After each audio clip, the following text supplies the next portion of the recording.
Yes, Edward Sisson. The last name is spelled S-I-S-S-O-N.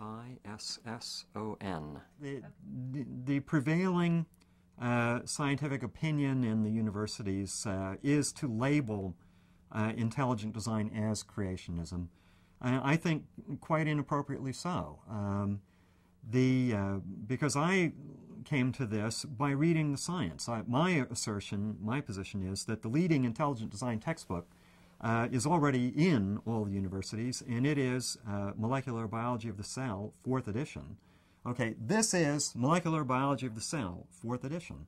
And to prepare for the cross-examination of science witnesses who were supposed to appear at the Kansas hearings last May, but who all boycotted, I read this.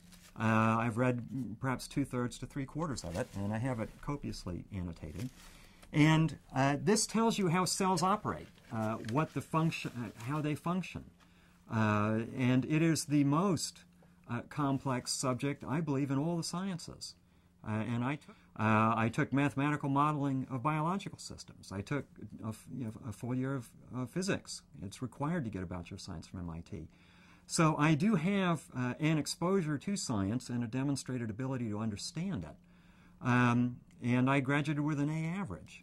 So when I go into this, and I see such complexity and such code in the DNA, precisely the sorts of things that Dr. Crocker also talks about, it seems to me that the proponents of the position that it all came about by natural chemical processes have a very tough case to make, and deservedly so, and they have to present a lot of observational data and a lot of mathematical analysis of that data, and they haven't done it. And I wanted to question mainstream scientists on that in Kansas, and they all boycotted. That's right. Yes, as a commercial litigator, in cases where we pursue damages for hundreds of millions of dollars, currently we received in one case we received an award of $192 million. Which is currently on appeal. We have another case, we anticipate a judgment of $430 million. In seeking trial court judgments for these sums of money, we present our own experts. These are at banks, these are involved banks, savings and loans.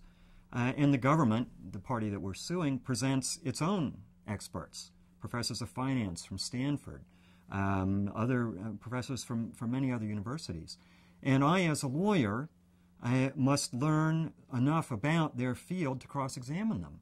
And it is held to be completely appropriate that lawyers cross-examine university professors. Okay, as a commercial litigator, it's my profession to cross-examine professors with PhDs. As it happens, my cases have been involved in the financial industry, so I've cross-examined finance PhDs. But there are also, of course, many cases that involve medical PhDs. Certainly the smoking, the tobacco cases involve that. Now that fen-phen, the diet drug cases, involve science issues.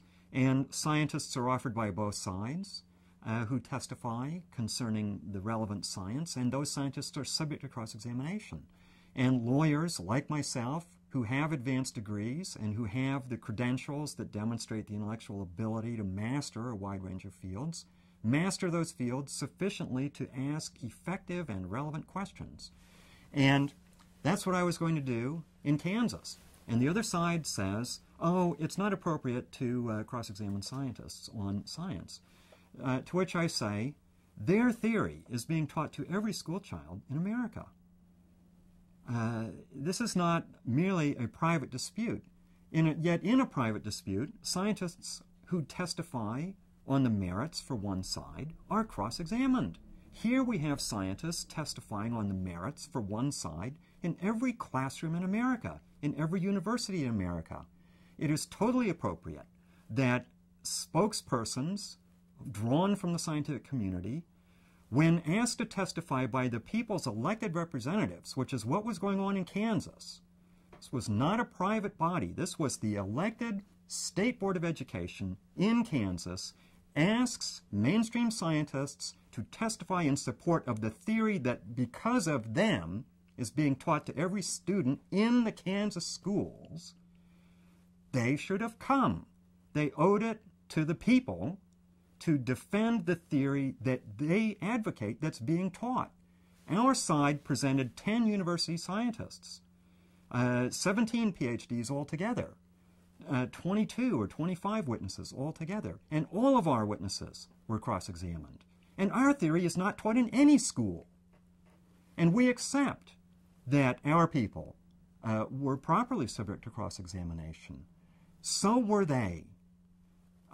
When it is your theory that's being taught all over the country, and the people's representatives invite you, give you 3 solid days where you can put up any scientists you want to talk for as long as they want, provided that for every hour that they speak, they're subject to a half hour of cross-examination, that was the deal.